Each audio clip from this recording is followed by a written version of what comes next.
KEX Portland and KLTH HD2 Lake Oswego Portland, an iHeart radio station. Guaranteed human.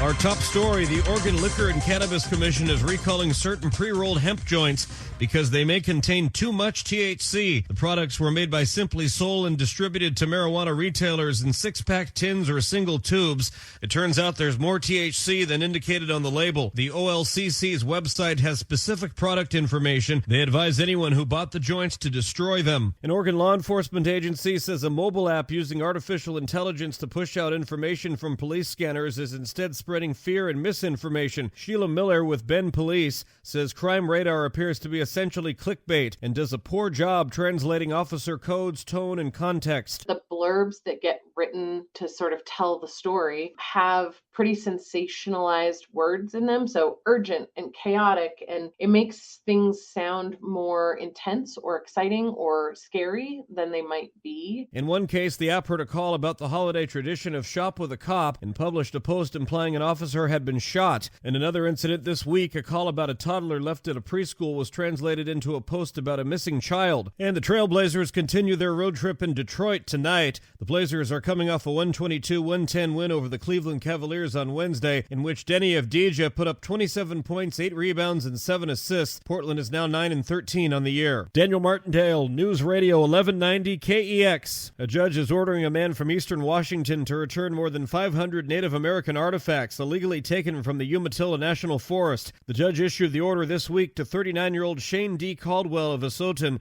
Caldwell pleaded guilty to distributing an archaeological resource in a national forest. Caldwell will also serve 15 months of unsupervised probation. Seattle, relax. Seattle ranks as the third most relaxed large city in the country. LawnStarter analyzed large cities for things including mental health, sleep, commute times, finances, and access to outdoor and wellness amenities. Seattle was third in physical well-being, fourth in financial well-being, and fifth in recreation options. San Jose, California topped the list, followed by San Francisco, then Seattle, rounded out by Irvine and San Diego. And the Seahawks have a date with the Falcons in Atlanta on Sunday. That's the latest. I'm Daniel Martindale. A man accused of stabbing a DoorDash driver and stealing his car in the Squim area is facing several charges. Nicholas Well is one of the two suspected attackers facing charges in connection with last month's incident. Well is charged in both Clallam and Kitsap counties. He was assigned a public defender and is being held on $750,000 bail. Well is due back in court on Monday. The other suspect, Rosario Lopez Castro, made her first court appearance on Wednesday. Her bail was set at the same amount. Detectives in Lacey are investigating a double shooting that left 2 young men dead.